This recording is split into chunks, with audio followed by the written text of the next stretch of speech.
Well, welcome to our second episode tonight of Ride Share Rants. Hi, I'm Michael, and tonight we, of course, are talking about. Oh, what is this thing doing? Can't even get this right. Gotta get rid of that. There we go. Anyway, tonight we're talking about the TWU and Uber agreement. And this is a big one because it's huge. It could have massive things for drivers. Minimum wages, all that sort of stuff. Entitlements that drivers didn't get beforehand.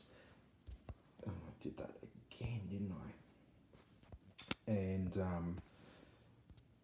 my life from Ipswich, there we go. Okay, so we're going to start this over again. Anyway, we are live and we have got the TWU and Uber agreement we're going to be talking about. So I'm going to start off with the first part of the agreement, which is this on your screen down the bottom there. So Michael Caine, the National Secretary of the TWU, was joined by Uber's Managing Director, which is Dominic Taylor, and Uber Eats Managing Director Beck to sign the Statement of Principles and Future Commitments for workers in the on-demand economy on Tuesday. Now, this is the first point. We've got the second point there. There we go. This is the first time a platform company in Australia has struck a deal with a union across both the rideshare and food delivery. So this is not just food only, it's rideshare. Because I've heard, I think it was in May, there was a deal with DoorDash, which was an interesting one. Anyway, has struck a deal with unions both for rideshare and food delivery industries, and is the result of months of detailed discussions. At the core of the deal, Uber and the TWU support the federal government in legislating for an independent body tasked with creating industry-wide standards regarding.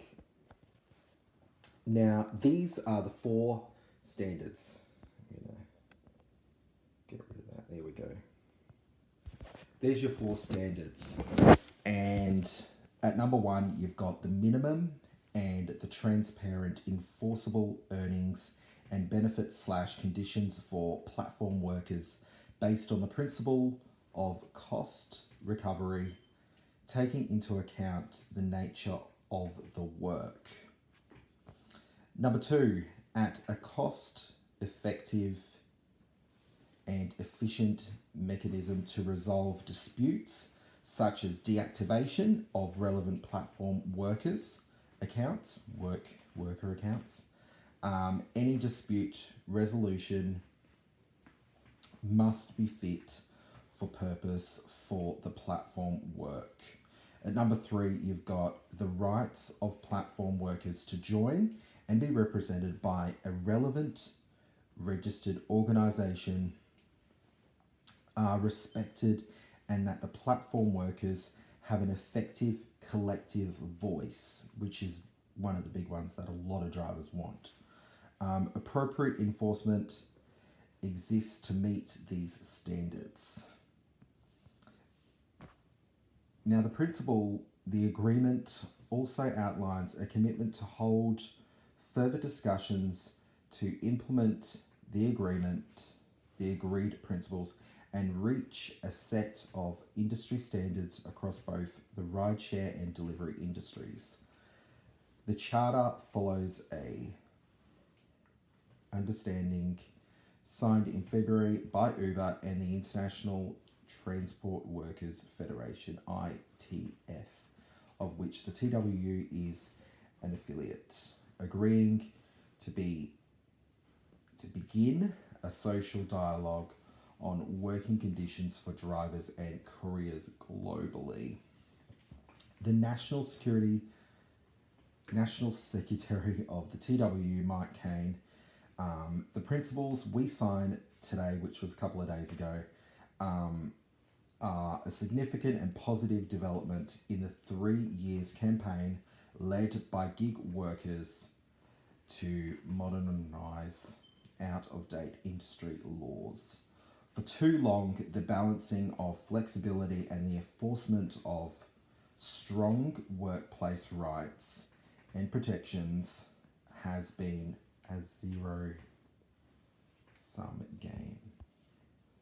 Now, the TWU and Uber today endorse a strong regulatory solution to put the debate to rest, an independent body to establish universal earnings protections and minimum standards that will support flexibility, safety, and security across the on-demand industry.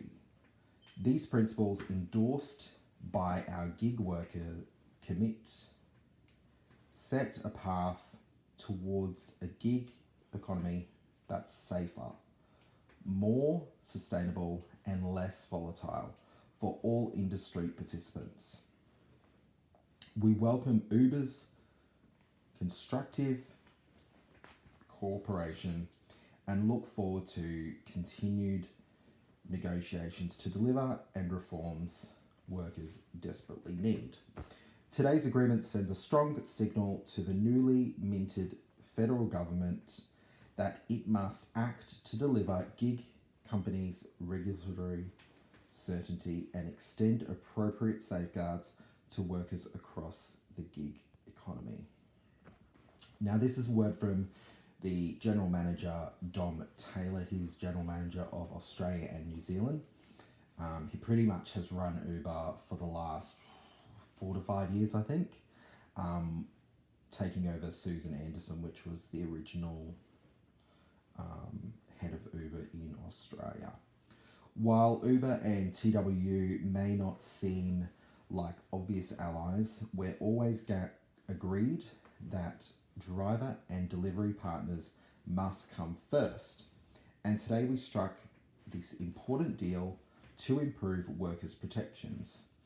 Gig workers such make a significant contribution to our economy, and this agreement aspires to lift the standard of the platform work for more than 100,000 drivers and delivery people using the Uber platform, as well as a broader industry.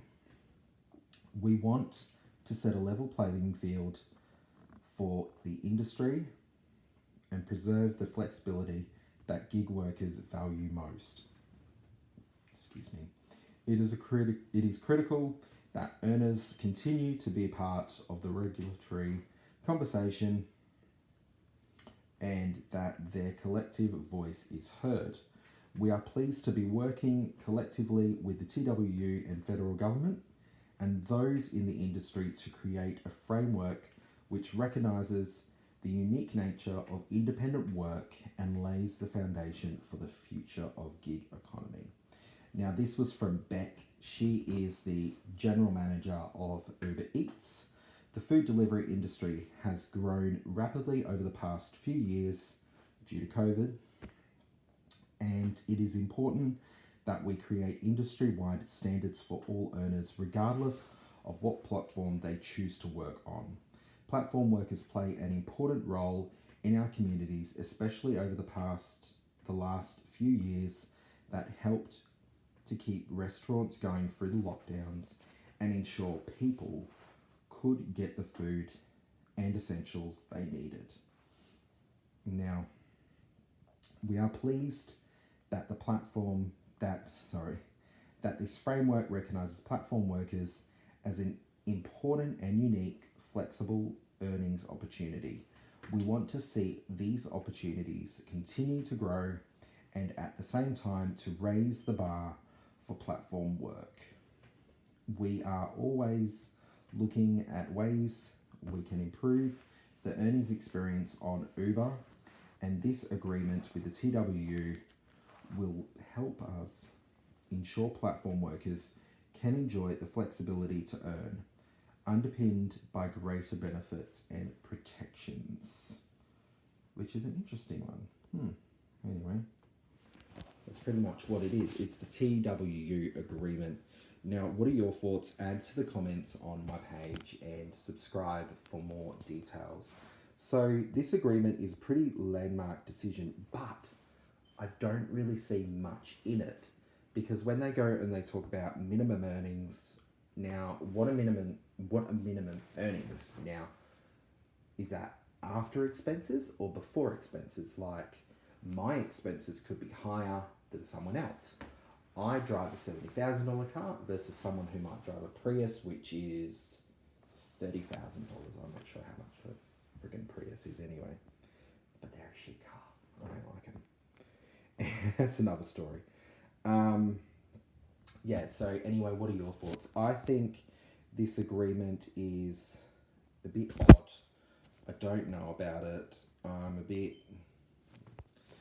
just a bit conscious about it. I just don't know, because there's so much going on. This agreement lacks anything in it. Like, there's not much at all in it. Like, there's definitely not much at all in it. Anyway, I want to know your thoughts. Let me know on the comments page.